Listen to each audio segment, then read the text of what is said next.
मला आज ही बकरं ह्या झेंडूमध्ये सोडायला लागत आहे. आपल्याला कवडी मोल बाजारात भावात ही झेंडू विकायला लागत आहे 8 रुपये 7 रुपये 10 रुपये.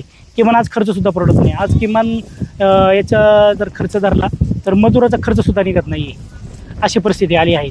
1-2 तोडे झालेत, किमान 1,60,000 रुपये 2 एकराला खर्च झाला आहे माझा आत्तापर्यंत, पण तो पण निघत नाही आहे. आणि फक्त 20,000 रुपये 2 तोड्यामध्ये झालेत. आणि बाजारभाव नसल्यामुळं आज मला ही परिस्थिती म्हणजे ही बकरं आहे ती सोडायला लागली आहेत. नाहीला असतो पर्याय नाही आहे काही. शेतकऱ्याला किमान आपल्याला 2 रुपये मिळावा ही सरकारकडं मागणी आहे. आता सरकार या गोष्टीवर शेतकऱ्याकडे काही लक्ष देत नाही. आज बाजारभाव पाहता झेंडूचे जवळजवळ 6 महिने झाले पडलेत, कोणी त्याच्याकडे लक्ष देत नाही. आज महानगरपालिका मुंबई पुणे ठिकाणी आज जे फुटपाथवर लोक झेंडू विकायला बसतात, दुकानदार छोटे दुकानदारांची विक्री खूप कमी झाली. आज 80% 90% ही मध्ये युद्ध झाल्यामुळं गॅस टंचाई इतर गोष्टींमुळे ते सुद्धा गावाला निघून गेले.